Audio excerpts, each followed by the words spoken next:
ठीक है जी। जो आप रिसीव कर रहे हो इनकमिंग चीजों को ले रहे हो, मतलब 1000 ले रहे हो तो उस 1000 में कितना डिफेक्ट आ रहा है वहां पर वो सप्लायर पीपीएम करते हैं। ठीक है जी, समझ में आ रहा है।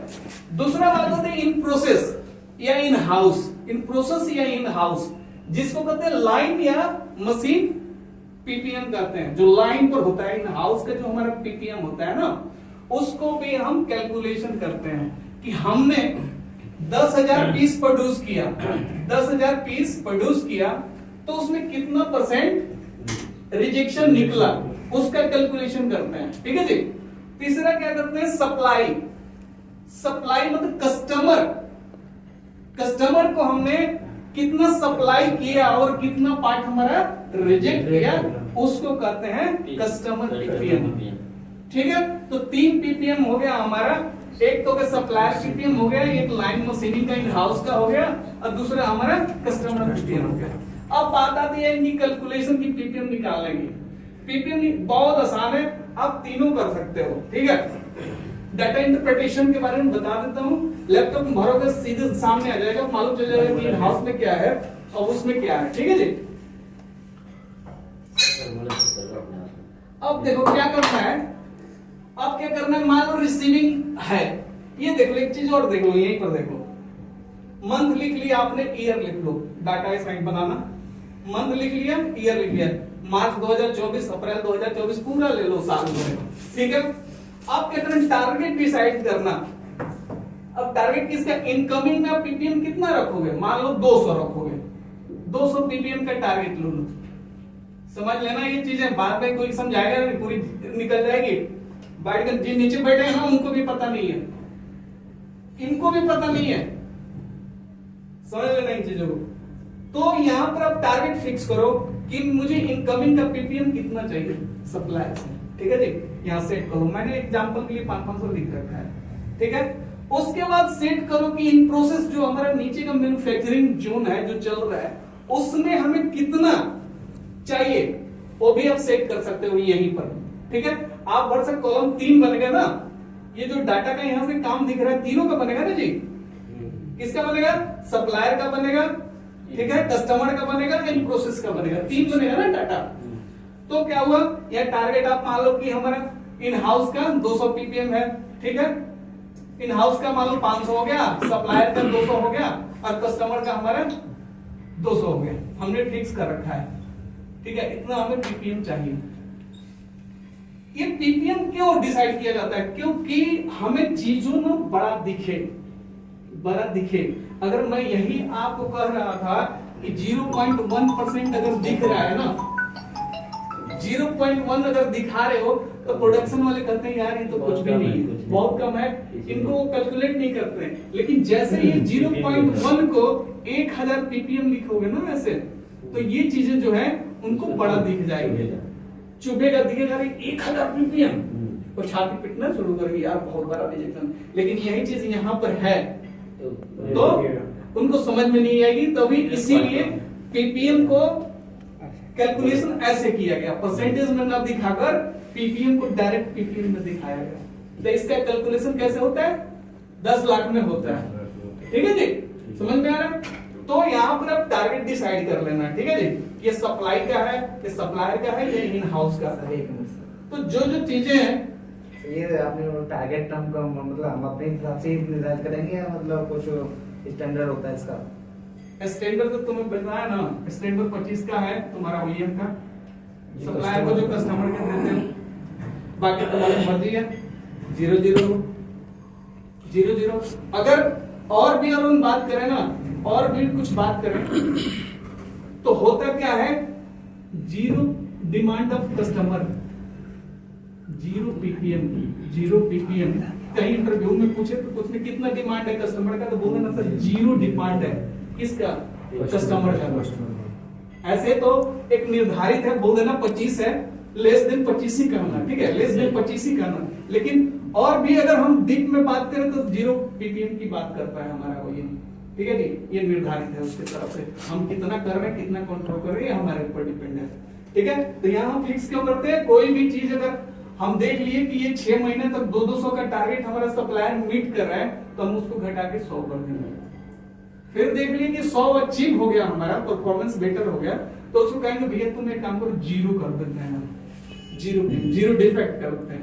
है ना कंसेप्ट? जीरो डिफेक्ट कैसे आया? यही है ना कंसेप्ट। जीरो डिफेक्ट का कंसेप्ट कहां से आया? यहीं से आया। ठीक है, तो ये चीजें हैं। जैसे जैसे मान लो कि मैं आज 10 किलोमीटर दौड़ रहा हूं, आज मैं अकेला 10 किलोमीटर दौड़ रहा हूं, हम 6 महीने तक 10 किलोमीटर दौड़े, तो अगला क्या प्रोसेस रहेगा? 15 किलोमीटर दौड़ना है मुझे, उतना ही टाइम में, उतना ही चीजों में 15 किलोमीटर दौड़ना है, अपने परफॉर्मेंस को, एफिशिएंसी को बढ़ाना है। ठीक है, तो वो पीपीएम ये चीजें बात करता है। ठीक है जी, तो यहां समझ गए। जैसे इनका कैलकुलेशन करोगे ना, इन तीनों में आपका पीपीएम निकल जाएगा। ठीक है, डाटा बना लोगे, कुछ भी नहीं, आसान है ये। नहीं समझ में आएगी तो फिर डाटा डाल के मेरे को दिखा देना, मैं बता दूंगा। आपकी की कहां की पीपीएम निकल गई? आपका यहाँ का निकल गई, हर महीने का पीपीएम यहाँ पर आपका निकल गया, मार्च में का, अप्रैल का, यहाँ शो करेगा। जैसे ये कैलकुलेशन करोगे, कैसे कैलकुलेशन करोगे अब कैलकुलेशन समझा देता हूँ। ठीक है जी, क्लियर है?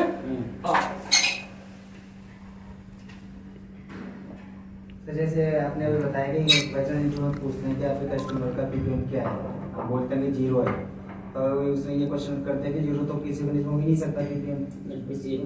डिमांड है, डिमांड क्यों? कोई चाहेगा कि हमको रिजेक्शन दो, कोई भी कस्टमर चाहेगा कि हमको। देखो, रिजेक्शन कोई बंद नहीं हो सकता, ये वेरिएशन है। ठीक है, लेकिन आपका कंट्रोलिंग मेथड क्या है, वो चीज पर डिपेंड करता है। ठीक है जी, कंट्रोलिंग किसी चीज को कैसे करता है? वेरिएशन तो है। वेरिएशन क्या है? आपका 2 वेरिएशन है ना जी, एक तो स्पेशल वेरिएशन है, एक कॉमन कॉज वेरिएशन है। Common cause variation, common cause 80% होता है जो इनहेरेंट होता है, स्पेशल कॉज आपका 20% होता है, जो इस केस में हमें एक्शन लेने के लिए मजबूर करता है। ठीक है, एक्शन लेने के लिए कब मजबूर करता है? ये करता है क्योंकि हम जब भी कोई पार्ट बनाते हैं, हमारे साइड से कोई भी चीज ऊपर नीचे जाता है, अगर स्पेसिफिक अब टॉलरेंस जाता है, तो क्या करते हैं हम? तुरंत उसको मशीन को ठीक करते हैं, चाहे डायमेंशन को, चाहे इंसर्ट को चेंज करते हैं। ठीक है, तो वो केस तब आता है जब हमारे पास स्पेशल केस आता है। ऐसे तो इनहेरेंट प्रॉब्लम सभी में होता है, आप में भी जेनेटिक प्रॉब्लम होता है। आपके पिताजी का अगर बाल नहीं है तो आपके बाल मुड़ जाएंगे। ठीक है, अगर आपके किसी घर में किसी को चर्म रोग, स्किन डिजीज की बीमारी है तो आपको होगा। अगर आपके मामा भी पागल होंगे ना, तो आपको होने वाला औलाद भी पागल हो जाएगा। तो जो चीज जेनेटिक है वो कहीं छोड़ता नहीं है वो। ठीक है जी, जेनेटिक 80% गुणों को ढोता है। ठीक है, शरीर की एनर्जी ना ट्रांसमिट होता है, बताया था किसी दिन ना कि एनर्जी ट्रांसमिट होता है, तो कहीं नहीं रुकेगा, डिस्ट्रॉय नहीं होगा, ट्रांसमिट होता है। ठीक है जी, छोड़ो, यू ऑल आर लकी। बहुत बढ़िया, समझो कि कुछ भी नहीं है, समझ लो कुछ भी नहीं है। इंजीनियरिंग बिल्कुल 0 है, खाली समझने की देर है, दिमाग खोलने की देर है, अच्छे लोग मिल जाए तो वो भूत बना दें। तो यहां समझ में आ गया, निकाल लोगे। अब निकालना कैसे है ये चीज कैलकुलेशन में बता देता हूं। ठीक है जी,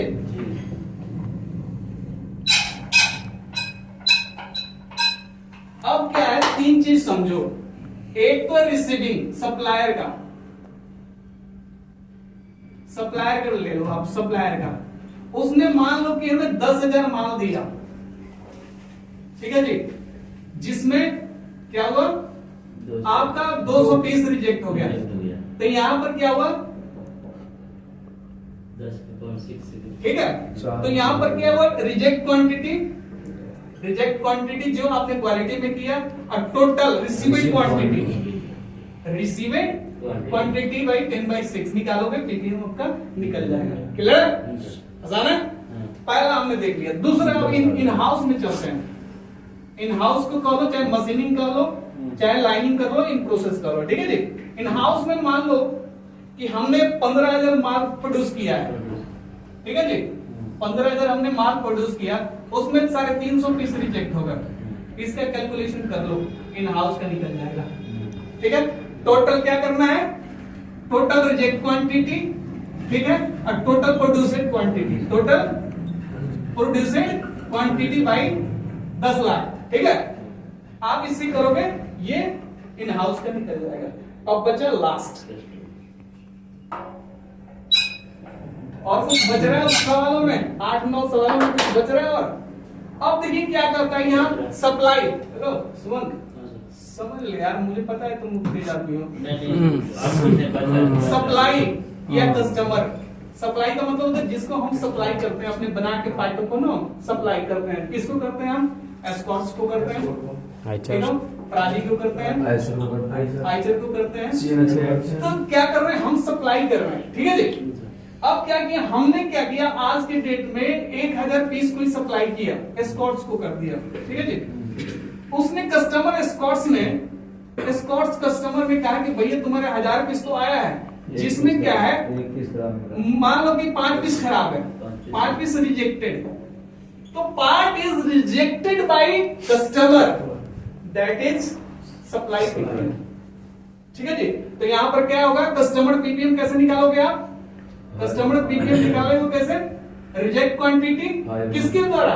customer. Reject quantity rejected by customer, ठीक है जी। उसके बाद टोटल क्वांटिटी बाय 10 कैलकुलेशन करोगे, क्या निकल जाएगा? कस्टमर का पीपीएम निकल जाएगा, कस्टमर का पीपीएम निकल जाएगा, ठीक है। क्लियर? कितना आसान है, ग्राफ भी आसान है, ठीक है, ये समझना भी आसान है। आज तक पता नहीं होगा कि कितने टाइप के पीपीएम होते हैं, आप लोगों को क्या इसका इम्पैक्ट पड़ता है, ओईएम क्या मांग रही है, हम कहां पर जा रहे हैं, ये सारी चीज मैंने बता दिया। और कोई सवाल है आपके जेहन में, दिमाग में, पूछ सकते हो आप। तेरे को तो धोऊंगा मैं किसी दिन। ग्राफ यहाँ देख लो, सुनो सुनो, डाटा इंटरप्रिटेशन के बारे में बात सुन लो, कुछ भी नहीं है। इधर देख, कुछ मत करना, खड़ा रहे यहाँ। ये मंथ लिख देना सेल में, एक्सेल में, मार्च, अप्रैल, मई, जून, जुलाई, सारा पूरा चले जाना दिसंबर तक, ठीक है। टारगेट डिसाइड कर लेना, पहले एक का बनाना, इन हाउस सप्लायर का बना लेना, उसके बाद इन हाउस का बनाना, और उसके बाद सप्लाई का बनाना, कस्टमर पीपीएम बनाना, दिखाना, ठीक है जी। तो ये ले लो, उसका एक टारगेट ले लो कि हमारे क्या टारगेट रहेगा, अगर सप्लायर से आ रहा है 200 रखना है, 500 रखना है, उसके बाद ले लो। उसके बाद रिजेक्ट क्वांटिटी लिखो कि हमने मान लो कि 1000 पीस की इस मंथ में इसने दिया है मार्च में, जिसमें 20 पीस खराब हुआ है, ठीक है। उसके बाद हर महीने का डाटा, जो total received quantity from supplier, right down this cell, हाँ। उसके बाद ये रिजेक्ट कितना, इतना जब मैंने रिसीव किया तो इतना हमें उसमें गलत मिल गया, ये लिख दो, ठीक है। अब कैलकुलेशन बता दिया, सिंपल कैलकुलेशन है, उसके बाद जो निकलता है यहाँ भर दो, और उसके बाद ये सारे सीट को सिलेक्ट कर लो, चाहे ग्राफ पर जाएगा, प्लेटो ग्राफ पर ऑटोमेटिक दिखा देगा कि भैया ये है। इजी है, सबसे इजी है ग्राफ बनाना, कुछ भी नहीं है इसमें, कुछ भी नहीं है। ये मंथली बेस पर बनता है, मंथली बेस पर बना लो, डेली बेसिस पर बना लो, आज ही बना लो। मान लो आज ही हमें इन हाउस को दिखाना है, सपोज करो आज ही हमें दिखाना है, आज ही हमें दिखाना है। मान लीजिए कि हमारा 41, मान लीजिए हमारे पास 85 मशीनें हैं, मशीन है हमारे पास, मशीन के हिसाब से निकाल लो, ठीक है, मशीन है, और टोटल क्वांटिटी हमारे यहाँ आज 20,000 पीस बना है 24 घंटे के अंदर, ठीक है। उस 20 पीसों में 30 पीस रिजेक्ट हुआ है, रिजेक्टेड क्वांटिटी, ठीक है। अब 30 बाई 2000 जो 20,000, अब इसको क्या करोगे, 10 लाख से गुना कर दोगे, ये निकल के सामने आ जाएगा पीपीएम का डेटा। अगर महीना में इसको कन्वर्ट करना है, एक दिन में ग्राफ नहीं बनेगा सर, बन जाएगा, रोज बनेगा, रोज बनेगा ग्राफ रोज बनेगा। मैं पूछूं तुम, देखो ऐसा है ना, पूछ सकता हूं कि what is the rejection rate of supplier today, तो you will not answer me, because आप उस पर काम नहीं करते, मुझे कोई पकड़ता नहीं है यहाँ बातों को। सब लोग अपने आप को शाहरुख खान समझ रहे हैं, तो मैं चाहता हूं कि वो शाहरुख खान ही बने रहे, बढ़िया है जो जिस हालात में जीना चाह रहा है। मेरे को बड़ा एक इस बात का दर्द होता है कि माँ बाप कितना पैसे लगाते हैं, इज्जत लगाते हैं, कि मेरा अपने बच्चों को नाम रखते हैं, मेरा बेटा जाके कुछ करेगा, अच्छा कुछ करेगा, लेकिन दिमाग लगाने के बाद में ना देखता हूँ कि कुछ और ही वो जगह पर दिमाग लगाना शुरू कर देता है। ठीक है सर, भेज तुमको बुला ले नीचे, पीसीडी पे जा, ठीक है जी। ये चीजें इसमें है कुछ भी नहीं, आसान है। आप लोग पीपीएम समझ गए। पीपीएम आज के डेट में हमें इंडस्ट्री में 25 पीपीएम चाहिए। ये किसकी डिमांड है? ओईएम की डिमांड है। ठीक है जी। अगर आप इंडस्ट्री में चलना चाहते हो तो 25 पीपीएम चाहिए। इसका मतलब 0.0025% होगा। ठीक है जी, ये चीज चाहिए आपको। बाकी ऑर्गेनाइजेशन अपना अपना जैसा उसका कल्चर होता है वो निर्धारित कर लेता है। जैसे कि हमारा क्या है इन हाउस का, हमने क्या रखा है 500 रखा है। ठीक है जी। 200 रखा है सप्लायर का और करीब 250 रखा है हमने कस्टमर का। तो ये 3 टाइप के जो पीपीएम है कैलकुलेशन इसी तरह से होता है। ठीक है जी, समझ में आ गया? ठीक है। तो ज्यादा रिजेक्शन का मतलब ये हुआ कि आप घाटे में चल रहे हो, तो ये रिजेक्शन रेट ऐसे निकलता है, ग्राफ भी ऐसे बनता है, टाइप्स भी बता दिए, इम्पैक्ट भी बता दिया, डिफेक्टिव भी बता दिया आपको। पीपीएम क्या होता है? पीपीएम का मतलब 1 डिफेक्ट इन 1 लाख, 1 मिलियन। ठीक है, 1 मिलियन। तो उसमें कैलकुलेशन नहीं यार, महीने का नहीं लेना पड़ता, तो पर डे के हिसाब से हम काम करते हैं। पर डे कितना टोटल हो गया, पर डे से निकल रहा है ना, पर डे से निकल रहा है। सिक्स सिग्मा लेने के लिए सिक्स सिग्मा आपका यही बात करता है और क्या बात करता है? आज के सिक्स सिग्मा के भी लोग पछाड़ के वही की बात कर रहे हैं। सिक्स सिग्मा से भी अब ज्यादा हो गई है क्या? कम हो गया। कम हो गया। लोगों की हिस्ट्री बढ़ती गई पीपीएम की ना। पहले पीपीएम का था चलो भैया कुछ नहीं, 1000 पीस बनाए होते 1 पीस कंसीडर हो जाएगा। तो ये कहा कि नहीं भैया, और भी ओईएम वालों को लगा कि नहीं भैया ये नहीं चलेगा। फिर उन्होंने कहा कि चलो कोई बात नहीं है, मुझे 0.1% का दे दो, 1000 पीपीएम कर दो।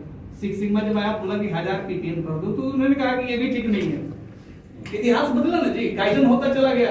ये पहले यहाँ था, फिर यहाँ आया, और कहते कि नहीं ये भी सही नहीं है, मुझे 25 माइक्रोन में 25 पीपीएम में दो, पीपीएम रखो। तो ये चीज आज का डिमांड ऑफ ओईएम का है। मैन्युफैक्चरिंग जो भी हमारे हैं ये इतना है। पहले इतना था, चलो फिर इतना हुआ, फिर इतना हुआ।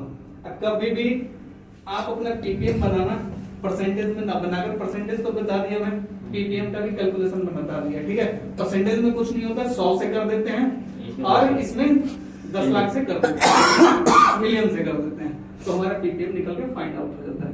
ठीक है, समझ में आया विजय तेरे? संजय ठीक है सर। ठीक है, आसान है। ये ग्राफ बना लेना आप लोग, हाँ जी, बनाना।